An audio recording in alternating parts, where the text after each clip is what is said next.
Vamos fazer uma oração para termos a nossa mensagem? Senhor Deus, Pai, estamos aqui agora em mais um culto jovem. Mais uma jovem vai pregar, vai trazer a sua mensagem. Ela se preparou, ela estudou muito. Senhor, por favor, agora que o Teu Espírito esteja com ela, que as palavras que saiam da boca dela não sejam as dela, mas a do Senhor, e que atinjam como flecha aguda cada coração. Senhor, através do sermão, que a importância que o Senhor deu à humanidade, a natureza da humanidade seja nos revelada. E que sempre que estivermos tristes, o Senhor nos lembre quão importantes somos para Ti. Pai, abençoa a Vitória, todos os caminhos dela, trabalho, os estudos, e mais uma vez, que ela seja um instrumento em Tuas mãos. Em nome de Jesus. Amém.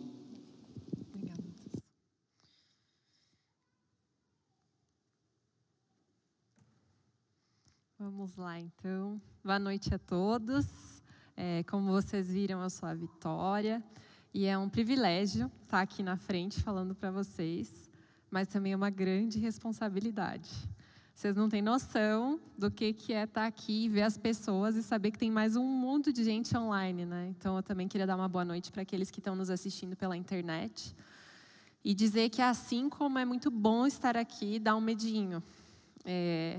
Eu só não desisti porque eu pedi para Deus para estar aqui. Não exatamente aqui. Eu falei, Deus, me dá um dia uma oportunidade de pregar. E aí, quando ainda era o pastor Branga, né, ele falou assim, Vi, que você não quer pregar?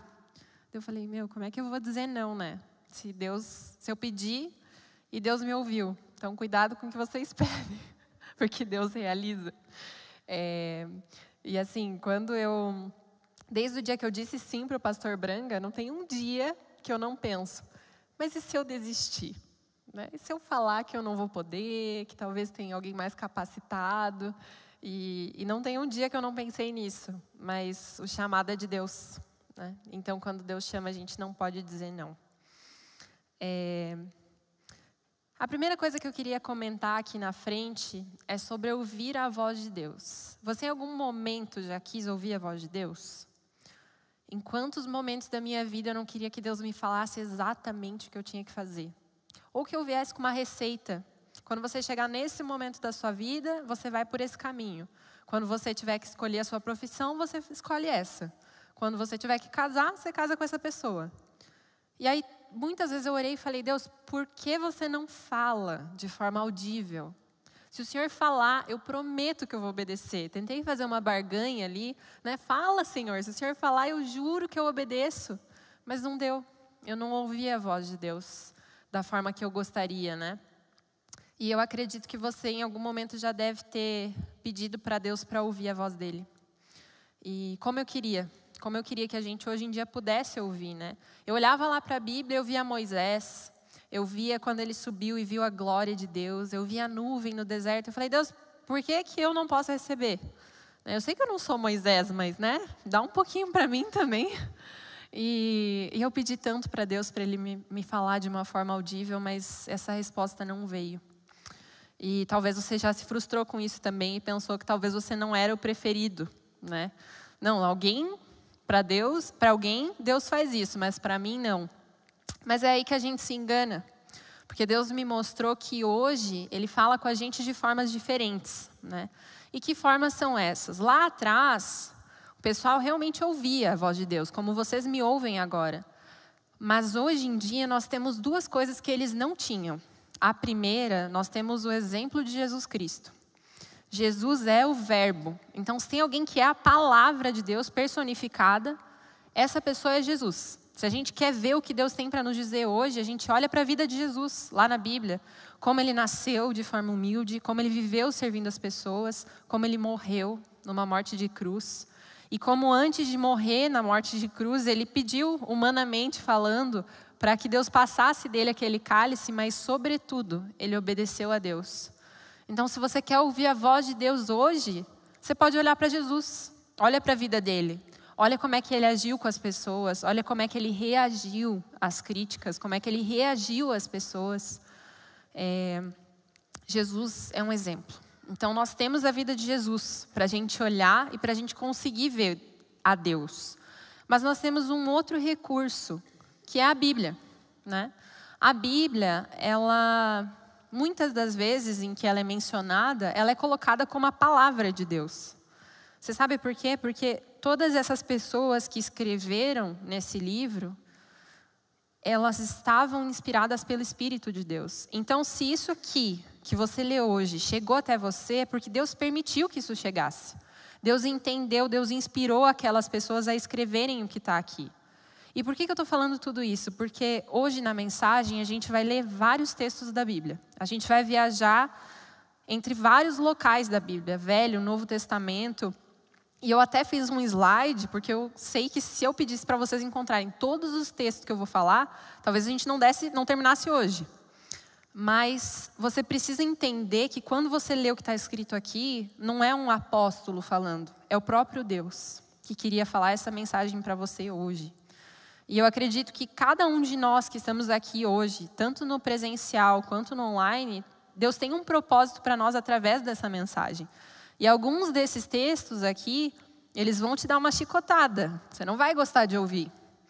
Mas Deus permitiu que esse texto chegasse até você hoje. Por isso que eu queria falar a importância da Bíblia ser a palavra de Deus para nós hoje. E a palavra de Deus, ela é um refúgio para nós em muitos momentos. Eu acabei de falar para vocês que eu já pensei em desistir algumas vezes desse momento de hoje, né? Eu estava falando assim para Deus, eu falei, nossa Deus, depois que passar esse fim de semana, eu vou voltar a respirar. Porque ontem a gente teve um evento que eu estava ajudando a organizar e que eu queria muito que desse certo. E hoje tinha pregação, né? Porque a responsabilidade, assim, não é só de falar para seres humanos, é porque eu estou falando para seres humanos do Deus impossível. De um Deus que criou tudo, de um Deus que me criou, de um Deus que me acorda todo dia. Então, se eu falar alguma coisa errada, eu não estou falando alguma coisa errada, né, de uma pessoa. Estou falando uma coisa errada de Deus. Então, a palavra de Deus precisou ser o meu refúgio nesse momento. E ela deve ser o nosso refúgio sempre, porque a palavra de Deus ela tem resposta para todos os teus sentimentos, para todas as tuas emoções, para todos os teus medos. Se você está feliz, a Bíblia tem versículos que falam sobre alegria. Se você está triste, a Bíblia tem consolo para isso. Se você está passando por um episódio depressivo, Elias também passou, ou Eliseu. Um deles. E a Bíblia falou sobre esse episódio, falou como Deus amparou eles nesse episódio. Então a Bíblia tem respostas, a Bíblia é refúgio. E para mim ela foi uma resposta e foi um refúgio, porque eu estava morrendo de medo. E aí eu lembrei de um verso que você já deve ter lido também, que está em Josué 1:9. Não precisam achar porque eu vou ler para vocês. Essa é a minha ordem. Seja forte e corajosa. Não tenha medo, nem desanime. Pois o Senhor, seu Deus, estará com você por onde você andar. Como é que eu podia ficar com medo depois de ler esse texto? Eu não vou dizer que após ter lido esse texto, meu medo saiu com a mão, assim. Parece que Deus tirou e jogou fora. Não, eu estava com medo, ainda estou, né? Até nesse momento que eu estou falando com vocês. Mas se Deus está comigo, por que eu vou temer? Né? A Bíblia serve para isso, a Bíblia serve para você ler e confiar naquilo que está escrito. E sabendo do tema, que é a natureza humana, a natureza da humanidade, eu queria te perguntar, você em algum momento da sua vida já se deparou com essa natureza humana? Você já olhou para dentro de você e começou a raciocinar quem você é? Que emoção isso trouxe para você? Você se sentiu feliz? Você se sentiu triste? Você se sentiu angustiado, você se sentiu orgulhoso. Nossa, como eu sou bom, nossa, como eu sou gentil, nossa, como eu faço coisas boas. Ou você, quem sabe, mentiu para alguém e no escuro do seu quarto pensou, meu Deus, o que eu fiz? Você nem percebeu o que você estava fazendo. O que a sua natureza já provocou dentro de você? E eu estou te perguntando isso porque eu tenho um testemunho pessoal sobre a minha natureza. Quando eu me deparei cara a cara com a minha natureza, foi assustador. Foi muito assustador. Eu lembro que eu tinha 14 anos, eu acho, foi em 2015, 13, 14.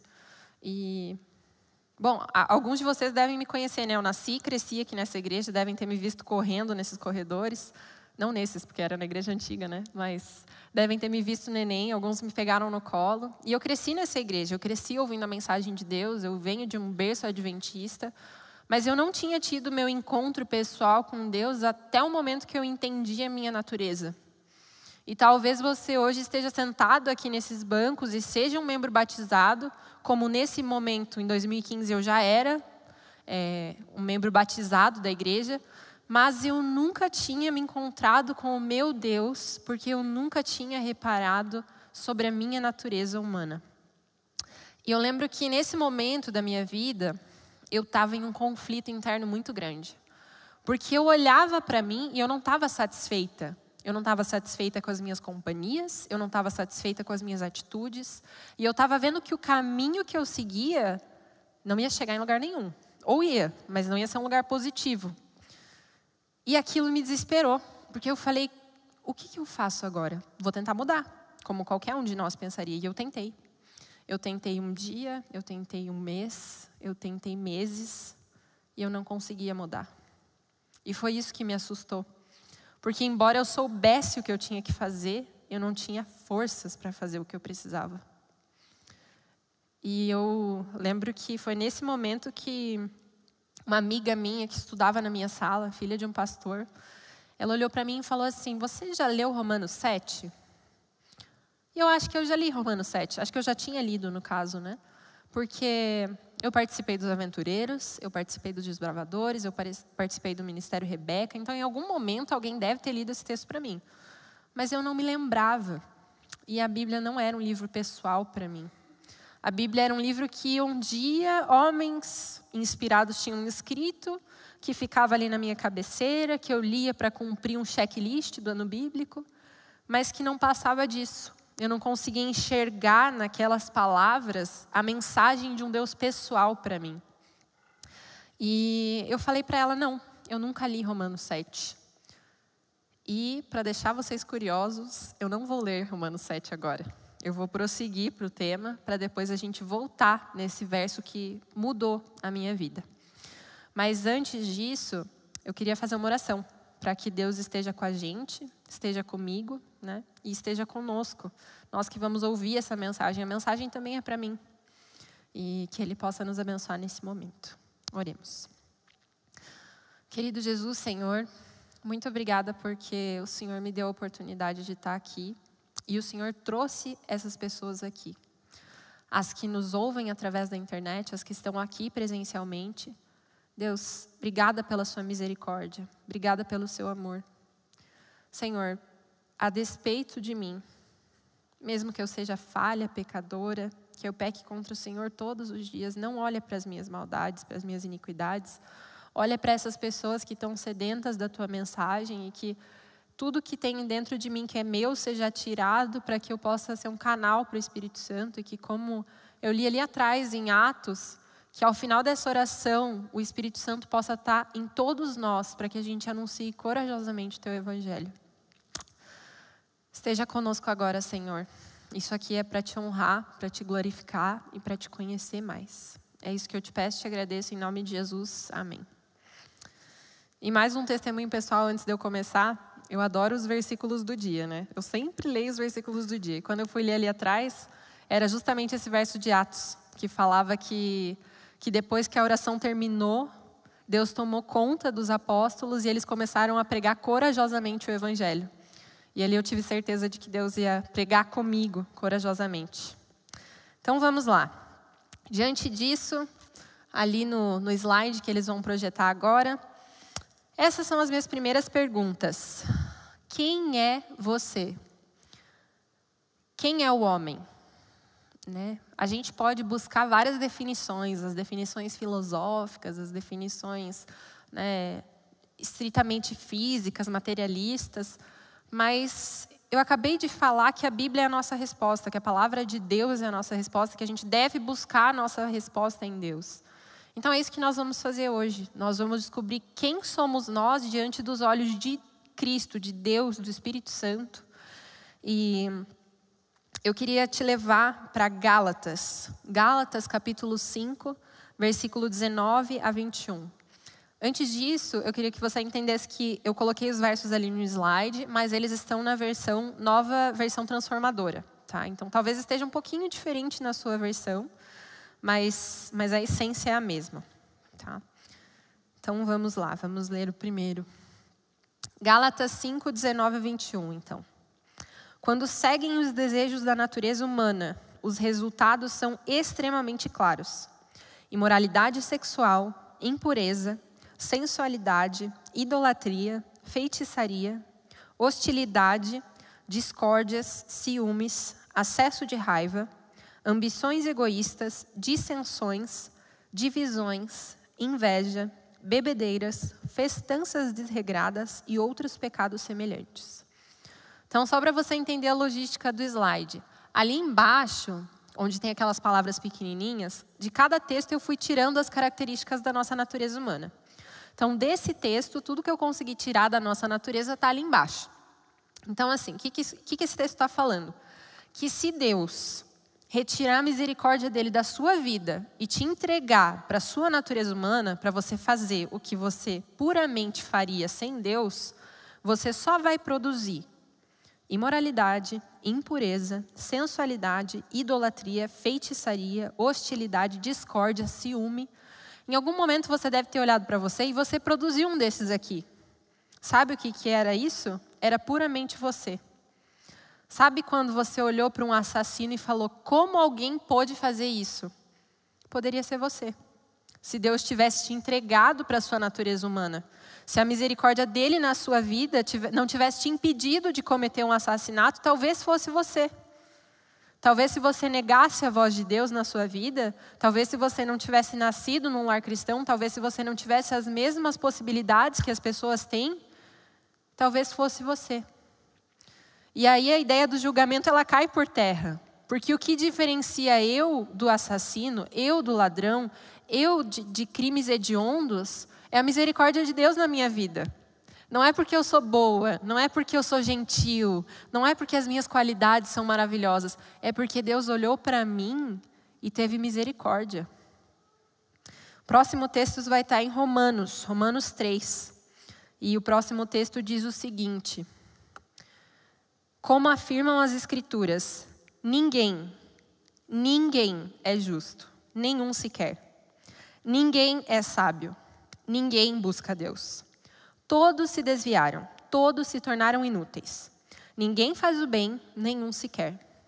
A sua conversa é repulsiva, como o odor de um túmulo aberto. A sua língua é cheia de mentiras. Veneno de serpentes goteja de seus lábios. A sua boca é cheia de maldição e amargura. Apressam-se em cometer homicídio. Por onde passam, deixam destruição e sofrimento. Não sabem encontrar a paz. Não têm o menor temor de Deus. Uau. Por isso que eu falei que hoje você precisava entender que essa palavra é de Deus. Porque ela fala diretamente para você. Ninguém é justo. Nenhum sequer. Quando a Bíblia fala de ninguém, ela não está falando assim, ninguém exceto as pessoas que vão na igreja. Ninguém exceto as pessoas que guardam o sábado. Ninguém exceto quem ora todo dia. Ninguém exceto quem faz o seu ano bíblico. Quando a Bíblia diz ninguém, é ninguém. Significa que nenhuma pessoa escapa do pecado. Nenhuma pessoa escapa dos desejos da natureza humana. Então, quando a Bíblia está falando aqui, que ninguém busca a Deus, a Bíblia está falando que você, na sua natureza humana, não busca a Deus. Que você não é justo, que você é inútil na sua natureza humana. A Bíblia está falando que na sua natureza humana você tem uma conversa repulsiva. A Bíblia está falando que por onde você passa, se você passar com a sua natureza humana, você vai deixar destruição e sofrimento para trás. A Bíblia está dizendo que você não tem temor por Deus. Que você não olha para Deus e na sua natureza humana pensa, nossa, obrigada pelo seu sacrifício. Nossa, quão grande foi o que o Senhor fez por mim. A Bíblia está dizendo que se você for entregue para a sua natureza humana, você nem olha para Deus. Você talvez crucifica Ele. O próximo texto está em Isaías 64, 6. E diz o seguinte: estamos todos impuros por causa do nosso pecado. Quando mostramos os nossos atos de justiça, eles não passam de trapos imundos.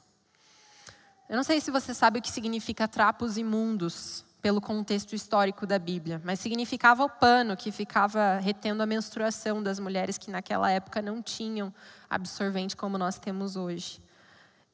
E o que a Bíblia está dizendo é que quando você vai para Deus e mostra as suas obras de justiça para Ele, Ele vê trapos imundos. Sabe por quê? Porque nós estamos todos impuros por causa do nosso pecado.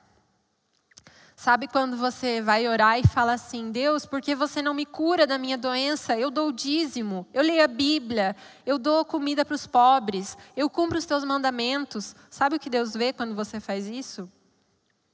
Ele vê trapos de imundícia. Ele vê trapos de imundícia. O próximo texto que a gente vai ler está em Romanos 6, 19 a 21. E fala assim: eu uso o exemplo da escravidão para ajudá-los a entender isso. Pois a sua natureza humana é fraca. No passado, vocês se deixaram escravizar pela impureza e pela maldade, o que os fez afundar ainda mais no pecado. Agora, vocês devem se entregar como escravos à vida de justiça, para que se tornem santos. Quando eram escravos do pecado, estavam livres da obrigação de fazer o que é certo. E qual foi o resultado? Hoje, vocês se envergonham das coisas que costumavam fazer. Coisas que acabam em morte. O exemplo da escravidão. Paulo está tentando explicar para as pessoas o que significa ser um portador da natureza humana. E ele fala assim: eu vou usar o exemplo da escravidão. E por que escravidão? Porque o escravo é alguém que é privado de liberdade. É alguém que não tem liberdade para escolher o que ele quer fazer, o que ele vai fazer. Aquele que mesmo sabendo o que deve ser feito, ou sabendo que ele não merece estar ali, ou que ele pode fazer diferente, ele obedece ordens. Então o que esse texto está falando é que você obedece ordens do pecado. Do pai do pecado, né? Daquele que trouxe o pecado à existência. Você é um escravo, você não tem opção de escolha. Porque eu acho que às vezes a gente bate no peito e fala assim: não, eu consigo resistir. Eu consigo dizer não. Eu consigo não mentir. Eu consigo guardar os mandamentos da lei de Deus. E o que esse texto está falando é que você não consegue. Você não tem direito de escolha. Você nasceu escravo de uma condição que é contrária a Deus. Que não quer saber de Deus. Que não busca a Deus. Que não teme a Deus. A gente acabou de ler. Ninguém busca a Deus. Ninguém teme a Deus. Você está condicionado a isso. Você é escravo disso. Você não tem direito de escolha.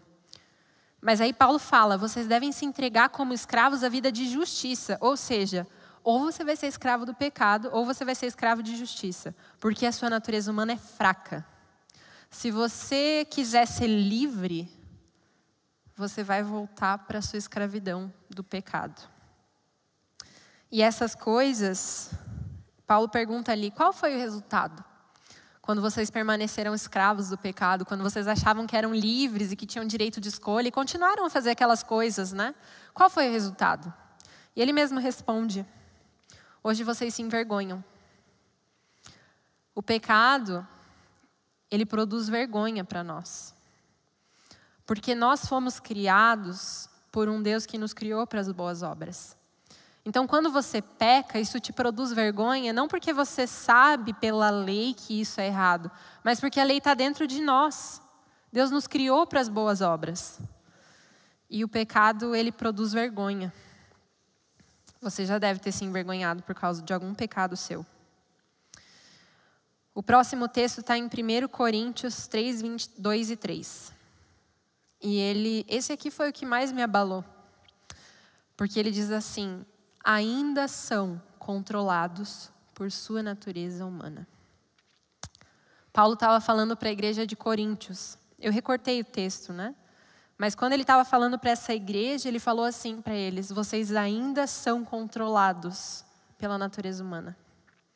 E eu estou falando isso não para a igreja de Coríntios. Hoje eu estou falando para essa igreja aqui que está sentada. Vocês ainda estão sendo controlados pela natureza humana. Eu também ainda estou sendo controlada pela natureza humana. E ele continua: vocês têm ciúme uns dos outros, discutem e brigam entre si. Acaso isso não mostra que são controlados por sua natureza humana e que vivem como pessoas do mundo?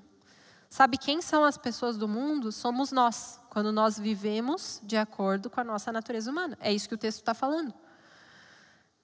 E Paulo nos chama... Paulo não, como eu falei, o Espírito Santo inspirou. Então quem nos chama é Deus. Deus nos chama, pode passar para o próximo texto, em Colossenses, ele diz o seguinte: façam morrer as coisas pecaminosas e terrenas que estão dentro de vocês. Fiquem longe da imoralidade sexual, da impureza, da paixão sensual, dos desejos maus e da ganância, que é a idolatria. Vocês costumavam praticá-los quando a sua vida ainda fazia parte desse mundo. Mas agora é o momento de se livrarem da ira, da raiva, da maldade, da maledicência, da linguagem obscena. Não mintam uns aos outros, pois vocês se despiram de sua antiga natureza, de todas as suas práticas perversas.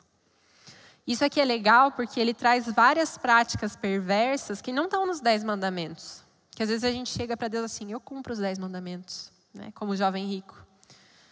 Paulo está falando várias coisas aqui que você sabe enquanto você lê, que você pratica. Eu sei que eu pratico. E ele nos chama para fazer morrer. Ele fala assim, ó: fiquem longe, se afastem.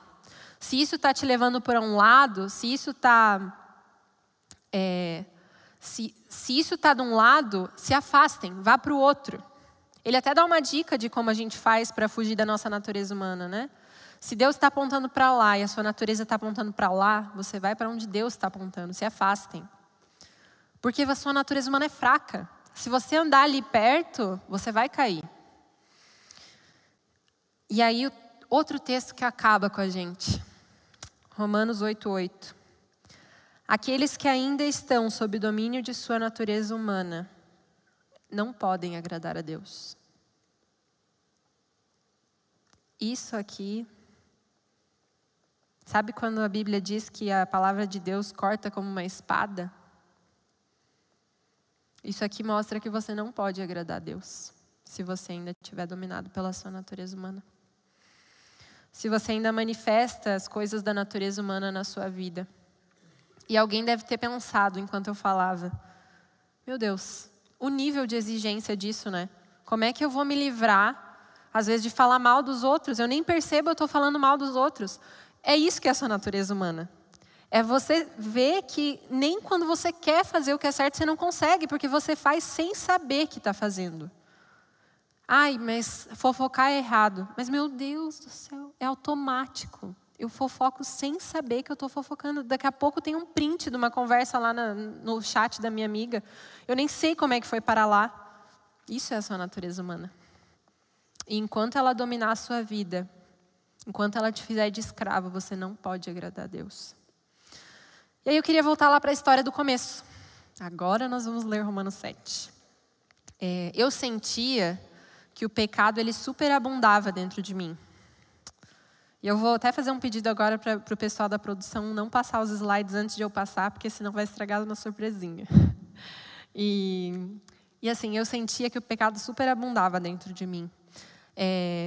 Ali antes a gente viu aquela lista de palavras, que verso após verso ia aumentando, aumentando, aumentando, aumentando. Eu via tudo isso diante de mim. E eu pensava: meu Deus, não tem nada de bom. Eu estou só no começo da minha vida e não tem nada de bom, não tem uma coisa que me salva nessa lista de coisas que eu sou. Não tem uma coisa boa. O que eu posso fazer? O que eu posso fazer? E aí eu fui ler Romanos 7.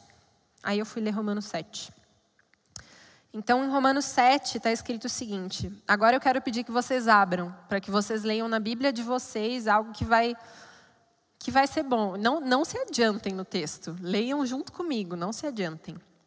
Romanos 7. Eu vou esperar um pouquinho para todo mundo conseguir abrir. E aí a gente começa a ler.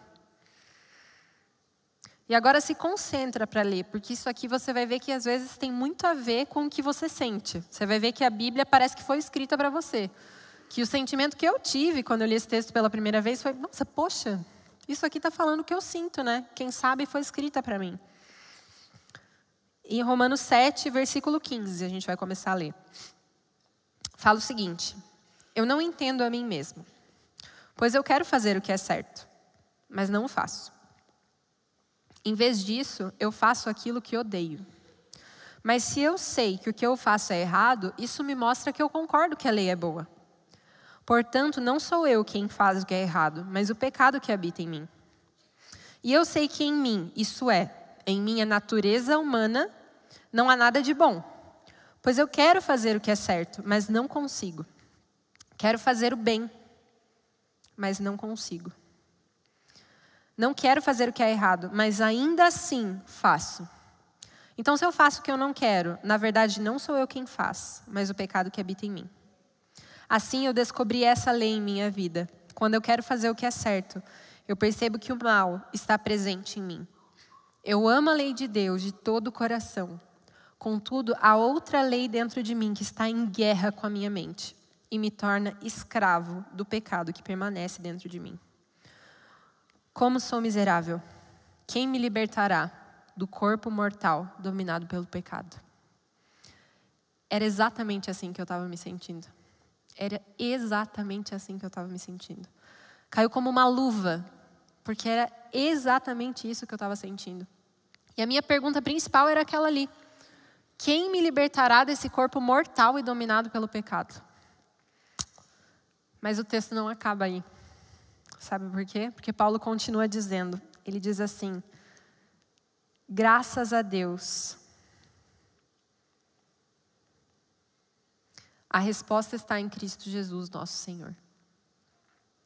Graças a Deus, a resposta está em Cristo Jesus, nosso Senhor. Você entende o que é isso? Para você entender a importância disso aqui, você tem que entender o quão podre você é. O quão sem chance você é. O quanto, se depender de você, você não chega em lugar nenhum. O seu único destino é a morte. Que se Deus, no momento que você acorda, te entregasse para os seus desejos, você não ia produzir nada. Nada de bom. Você não ia fazer nada que agrada a Deus. Você não ia falar um bom dia. Você não ia fazer uma coisa certa. Porque a sua natureza humana só produz desgraça. Mas graças a Deus, a resposta está em Cristo Jesus. Aquele homem que está carregando a cruz ali, ele é a resposta. A gente vai ler alguns textos agora que deixam muito claro. A gente vai ver aos olhos de Deus quem nós somos. Tirando toda essa natureza humana, como é que Deus olha para mim e para você? Diante dos olhos de Deus, nós não somos abismos de pecado. Porque onde abundou o pecado, superabundou a graça de Deus. A Bíblia diz isso. Diante dos olhos de Cristo, eis quem você é. Aos olhos do Pai, você é a imagem e semelhança de Deus. Aos olhos do Pai, quando Ele te criou, Ele olhou para você e falou: isso é muito bom. Você é uma obra-prima. Você é um ser criado para glorificar a Deus e para fazer boas obras.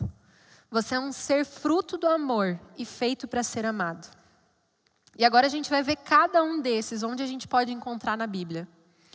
A imagem e semelhança de Deus, em Gênesis 1:27, está escrito o seguinte: assim Deus criou os seres humanos, a sua própria imagem. A imagem de Deus os criou, homem e mulher os criou. Ou seja, quando Jesus olha para você, Ele não vê você. Ele vê a imagem dele. Ele vê a imagem de Jesus ensanguentado na cruz. Ele não vê os seus pecados. Muito bom. Gênesis 1:31. Então Deus olhou para tudo o que havia feito e viu que era muito bom. Quando Jesus olha para as outras coisas da criação, Ele fala que as coisas eram boas. Mas quando Ele olha para você, para mim, para Adão, para Eva, Ele fala: isso é muito bom. Isso prova de que você é obra-prima. Mas Efésios também fala isso, pois somos obra-prima de Deus, criados em Cristo Jesus a fim de realizar as boas obras que Ele de antemão planejou para nós. Então que pena, né, que nós temos a nossa natureza humana, mas nós fomos criados para algo muito maior do que ser escravos do pecado. Você é um ser fruto do amor e feito para ser amado, pois você é precioso para mim, é honrado e eu o amo. Que texto lindo. Você é precioso para mim. Quando Daniel vai chorar para Deus porque ele não entendeu uma visão, Deus fala para ele: calma, Daniel, você é precioso para mim.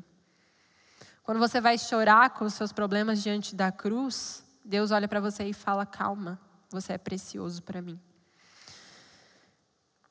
Eu tenho vários outros textos aqui que falam muito sobre o fato da gente ter sido salvo por Jesus. Mas eu vou ler só alguns, porque eu já extrapolei o meu tempo. Um deles é Romanos 8:31, que fala assim: o que podemos dizer diante de coisas tão maravilhosas? Se Deus é por nós, quem será contra nós? O outro diz o seguinte: vocês estavam mortos por causa dos seus pecados. Então Deus lhes deu vida com Cristo, pois Ele perdoou todos os nossos pecados. Ele cancelou o registro de acusações contra nós, removendo e pregando na cruz. Colossenses 3:16 diz o seguinte: que a mensagem a respeito de Cristo, em toda a sua riqueza, preencha a vida de vocês. Ensinem e aconselhem uns aos outros. Cantem a Deus salmos, hinos, cânticos. E tudo que fizerem ou disserem, façam em nome do Senhor Jesus. O último texto que eu queria ler com vocês antes da Poli cantar para a gente, ele está em 1 Timóteo 1:15-17. E diz o seguinte: essa é uma afirmação digna de confiança. Eu grifei digna de confiança porque você tem que confiar nisso aqui. Não importa o que você acha. Isso aqui é digno de confiança. Isso aqui é maior do que o que você acha. Isso é um fato. Todos devem aceitá-la. Você não escolhe se você aceita isso ou não. Você aceita. Cristo Jesus veio ao mundo para salvar os pecadores. E eu sou o pior. Se você não entender que você é o pior dos pecadores, infelizmente Deus não pode te salvar. Se você não entender que o seu caminho é morte certa, você não precisa de um Salvador. Mas foi por isso que eu, o pior dos pecadores, recebi misericórdia. Para que assim Cristo Jesus mostrasse o quanto Ele é paciente. Desse modo, eu sirvo de exemplo a todos que vierem a crer nele para a vida eterna. Honra e glória a Deus, para todos sempre. Ele é o Rei eterno, invisível, imortal. Ele é o único Deus. Amém. Poli, pode vir cantar para a gente? Enquanto a Poli canta, você pode refletir na sua natureza humana. E depois eu vou ler um salmo. E eu fazer a oração final. E o final dessa pregação é de esperança. Embora você seja impuro, fadado à morte, tem chance pra gente.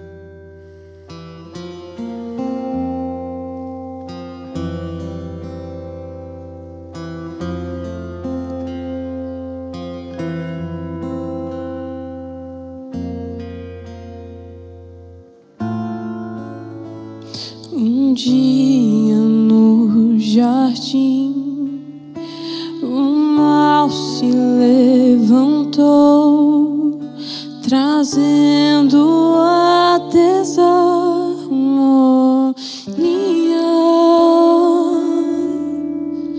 ensinos desleais, mentiras mais e mais distanciaram Deus do homem. Foi quando o frio apareceu, quando a primeira flor morreu, que uma sombra de maldade no coração de Adão nasceu. Mas haveria um Salvador que morreria por amor. O Cordeiro aqueceria toda noite fria, pra não mais haver a dor.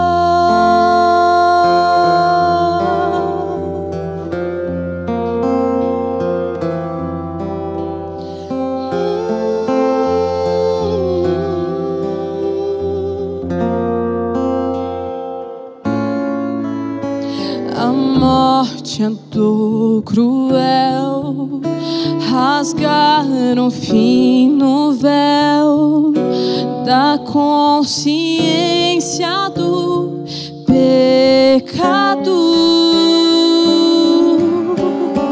A natureza má se alastrou então, trazendo sofrimento a todos. Foi quando o frio apareceu, quando a primeira flor morreu, que uma sombra de maldade no coração de Adão nasceu. Mas haveria um Salvador que morreria por amor. Nossa vida foi comprada toda noite fria pra trazer conforto. Haverá um lugar para aquele que aceitar o sacrifício do Cordeiro que deu a vida pra salvar. Não mais tristeza, não mais dor, nesse eterno lugar de amor. Nossa vida foi comprada, falta perdoada, sangue o preço do perdão.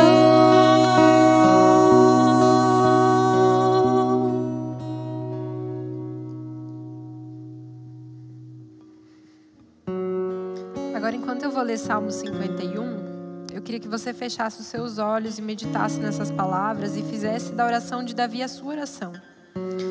Ele escreveu depois que ele adulterou com Batseba, depois que ele matou Urias. E ele falou assim: tem misericórdia de mim, ó Deus, por causa do teu amor. Por causa da tua grande compaixão, apaga as manchas da minha rebeldia. Lava-me de toda a minha culpa, purifica-me do meu pecado, pois eu reconheço a minha rebeldia e o meu pecado me persegue todo o tempo. Eu sou pecador desde que nasci, desde que minha mãe me concebeu. Purifica-me da minha impureza e eu ficarei limpo. Lava-me e eu ficarei mais branco que a neve. Não continues a olhar para os meus pecados. Remove as manchas de minha culpa. Cria em mim, ó Deus, um coração puro. Renova dentro de mim um espírito firme. Não me expulses da tua presença e não retires de mim o teu Santo Espírito. Restaura em mim a alegria da tua salvação e torna-me disposto a te obedecer. Vamos orar. Querido Jesus, torna-nos dispostos a te obedecer. Não faz parte da nossa natureza humana. Ainda bem que com a sua morte na cruz não há mais condenação. A gente pode agora viver pela natureza do teu Espírito. Essa mensagem não é uma mensagem para a gente voltar triste, porque a nossa natureza humana é falha. Essa mensagem é para a gente voltar feliz, porque no Senhor encontramos um Salvador. Encontramos alguém que apaga os nossos pecados, que nos ensina a obedecer e que, se nós quisermos, nos fará escravos da justiça. Coloca diante de nós a fraqueza da nossa natureza humana, Senhor. Porque enquanto a gente não entender o quão fraco a gente gente não vai entender o quanto a gente precisa depender de Ti. O quanto a gente precisa orar para levantar, para ir no mercado, para comer, para dormir, para tomar banho, para sair, para falar com as pessoas. Se a gente não ora, a nossa natureza humana corre o risco de escapar e causar destruição por onde ela passa. Nos ajuda a olhar para Ti, só para Ti. Ofusca todo o resto. Porque se Deus nos declara justos, se Deus é por nós, quem é contra nós? Nos leva para casa na Tua segurança, Senhor. Embora o frio do inverno esteja aí, nos aquece com o Teu amor. Continua conosco, Senhor. É isso que eu te peço e te agradeço em nome de Jesus. Amém.